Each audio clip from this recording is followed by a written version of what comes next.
This is Aarathi from ഇതാര vlogs. അപ്പം ഇതിപ്പോൾ എൻ്റെ 4ാമത്തെ വ്ളോഗാണ്. ബാക്കി 3 വ്ളോഗുകളും എങ്ങനെയുണ്ട്, നല്ലതാണോ എന്നൊക്കെ നിങ്ങൾ ഈ വീഡിയോയുടെ അടിയിൽ കമൻറ്റ് ചെയ്യുക. അപ്പം ഞാൻ ഇന്ന് ആലോചിച്ചു, ഇന്ന് ഔട്ട്സൈഡ് ഷൂട്ട് ചെയ്താലോ.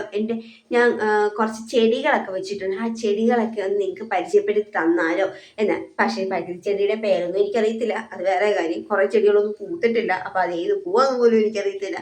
അങ്ങനെയൊക്കെ ഉണ്ട്. എന്നാലും ഞാൻ നിങ്ങളെ പരിചയപ്പെടുത്തും, കാരണം എനിക്ക് വെറുപ്പിക്കലാണല്ലോ മെയിൻ. അപ്പോൾ നമുക്ക് ചെടിയൊക്കെ പോയി കണ്ടാലോ. ഗൈസ്, ഇതാണ് ആദ്യത്തെ ചെടി, മുല്ല. ഇവിടെ 2 ചോടി ഞാൻ വെച്ചിട്ടുണ്ട്. പിന്നെ ഇത് മല്ലിയിലയാണ്. ഇങ്ങനത്തെ മല്ലിയില ഞാൻ ഇതുവരെ കണ്ടിട്ടില്ല, പക്ഷേ ഇത് എൻ്റെ തറവാട്ടിൽ നിന്നൊക്കെ ഞാൻ മേടിച്ചുകൊണ്ട് വെച്ചിരിക്കുന്ന മല്ലിയിലയാണ്. പിന്നെ ഇത് കണ്ടോ, ഈ റോസ് ഇതുവരെ പൂത്തിട്ടില്ല. ഞാൻ പൂക്കാനുള്ള പരിപാടി ചെയ്യുന്നുണ്ട്, പക്ഷെ അത് പൂത്തിട്ടില്ല, എന്താണോ എന്തോ. ആ റോസയുടെ അടുത്ത് തന്നെ ഇതേ ഒരു മുല്ല നിൽപ്പുണ്ട്. നല്ല അടിപൊളി മുല്ലയാട്ടോ, നല്ല കട്ട മുല്ലയാണ്. പക്ഷേ അത് ഇതുവരെ പൂത്തില്ല, കാരണം ഇത് വേറൊരു മുല്ലേന്ന് ഞാൻ പറിച്ചു വെച്ചിരുന്നതാണ്. ഇവിടെ വേറൊരു ചെടി ഉണ്ടായിരുന്നു, പക്ഷെ ആ ചെടി ഞങ്ങൾ ജസ്റ്റ് ഒന്നോട്ട് മാറ്റിയപ്പോൾ അതിൻ്റെ വേര് വന്ന് കിളുത്തതായത്. ആ മാറ്റിവെച്ച ചെടിയാണ് ഈ മുല്ല. പിന്നെ ഇവിടെ കുറച്ച് കറ്റാർവാഴയുണ്ട്. പിന്നെ ഇത് കണ്ട്, ഇതാണ് ഗന്ധരാജൻ എന്ന് പറഞ്ഞാൽ നല്ല അടിപൊളി മണമായിരിക്കും ഇതിന്. ഇതിൻ്റെ പൂവൊന്നും വിരിഞ്ഞില്ല, പക്ഷെ മൊട്ടൊക്കെ ഉണ്ട്, വിരിവായിരിക്കും എന്ന് പ്രതീക്ഷിക്കാം നമുക്ക്. പിന്നെ ഇതാണ് ആ ഗന്ധരാജൻ്റെ തൊട്ടടുത്ത് തന്നെ നമ്മുടെ റോസാപ്പൂ നിൽപ്പുണ്ട്. ഏതാ ഇത്? നാടൻ റോസാന്ന് തോന്നുന്നു. എനിക്കിങ്ങനെ റോസയുടെ ഒന്നും വലിയ ഇതൊന്നും അറിയില്ല, പക്ഷെ ഞാൻ കണ്ടു, ഇഷ്ടപ്പെട്ടു, വെച്ചു.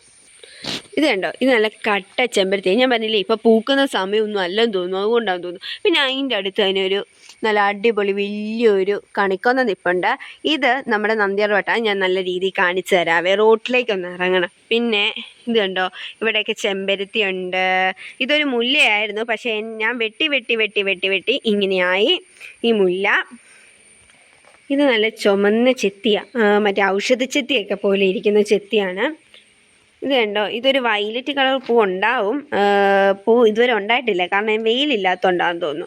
ഈ തൂങ്ങിക്കിടക്കുന്ന ചെടി കണ്ടോ, ഇത് ഞങ്ങൾ പറയുന്നത് ബലൂൺ ചെടിയെന്നാണ്. കാരണം ഇത് പൂ വിരിയുന്നതിന് മുന്നേ ഇത് പൊട്ടിക്കാനുള്ള. അപ്പം ഞാൻ നോക്കട്ടെ പൊട്ടുമെന്ന്. ഇതൊരെണ്ണം ഉണ്ട്, സൗണ്ട് കേൾക്കാവോന്ന് പറയണേ.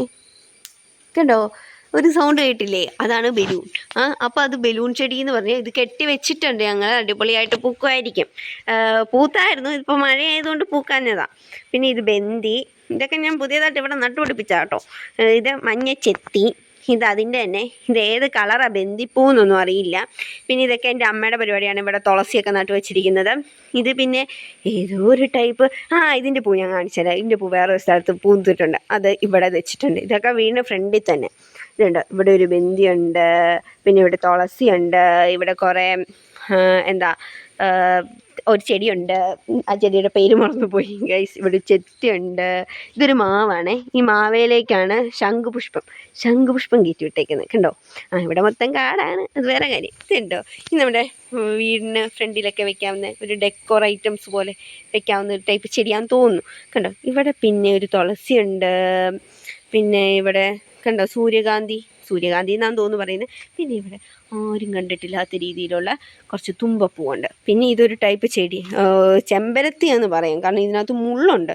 ഈ ഇലയ്ക്കും ഈ കമ്പിലും മുള്ളുണ്ട്. പിന്നെ ഞാൻ പറഞ്ഞില്ല, ഒരു ഡെക്കോർ ഐറ്റംസ്. പക്ഷെ കാറ്റ് പടത്തിക്കളഞ്ഞ, മഴയുടെ ഇത് ആഘാതം മൂലമേ കാറ്റ് പടത്തിക്കളഞ്ഞ, അതുകൊണ്ട് ഇങ്ങനെ ഒരു ഇത്. പിന്നെ ഇതുണ്ട്, ഈ ഒരു ചെമ്പരത്തി, ഇത് അതിൻ്റെ തന്നെ ചെമ്പരത്തിയാണ്, പക്ഷേ ഇതിനൊരു വേറൊരു വൈലറ്റ് കളർ എന്നൊക്കെ പറയാം, അങ്ങനത്തെ ഒരു കളറ്. പിന്നെ ഇവിടെ കൂടുതൽ തുളസി കാണാം അല്ലേ. പിന്നെ ഇത് നമ്മുടെ ചെമ്പരത്തി, കേരളത്തിൽ എവിടെ ചെന്നാലും കുറേ ചെമ്പരത്തി കാണുമല്ലോ, അമ്മാതിരി ചെമ്പരത്തി. പിന്നെ ഇത് കണ്ടോ, ഇതാണ് ഞാൻ പറഞ്ഞില്ലേ കുറച്ച് ഇതുപോലത്തെ ചെടി കാണിച്ചില്ലേ ഫ്രണ്ടിൽ നിൽപ്പുണ്ടെന്ന്, അത് ഇതാട്ടോ പൂവ്. നല്ല പൂവല്ലേ, നല്ല രസമില്ലേ. പിന്നെ ഇതാണ് നമ്മുടെ നന്ദ്യാർവട്ടം കണ്ടോ, ഇതാണ് നന്ദ്യാർവട്ടം. ഓവറോൾ വ്യൂ ഇതാണ്. ഒരു കാടും പടലും ഉള്ള രീതിയിലുള്ള വീടിന് ഫ്രണ്ടിലാണ് ഒരു കാടും പടലും ഒക്കെ രീതിയിലാണ് വീട് സെറ്റ് ചെയ്ത്. പിന്നെ അവിടെ കണ്ടില്ലേ ഒരു ചെടി, അതുപോലെ ഒരു ചെടിയാണ് ഇത്. പിന്നെ ചെരുപ്പൊക്കെ എൻ്റെ അലങ്കോല പരിപാടിയാണ്, കാരണം നമ്മളൊരു സാധനം കിട്ടിക്കഴിഞ്ഞാൽ അലങ്കോലമൊക്കെ പിടിക്കണമല്ലോ. പിന്നെ ഇത് ആര്യവേപ്പ്, അതിൻ്റെ ഇടയ്ക്കൂടെ കുറച്ച് സാധനങ്ങളുണ്ട്. ഇത് കണ്ടോ, പനിക്കൂർക്ക, പിന്നെ പൂവുണ്ടാവാത്ത കോളാമ്പിച്ചെടി, ഇതൊക്കെ ഉണ്ട്. ഇത് വലിയ കോളാമ്പി കയറ്റി വിടാൻ വേണ്ടി വെച്ചിരുന്ന സാധനമാണ്, പക്ഷെ വലിയ കോളാമ്പി തൊട്ട് പോവുകയും ചെയ്തു, ഇത് അവിടെ നിന്ന് അഴിച്ചുമില്ല. അപ്പോൾ ഗായ്സ് എൻ്റെ ചെടികളൊക്കെ നിങ്ങൾ കണ്ടല്ലോ.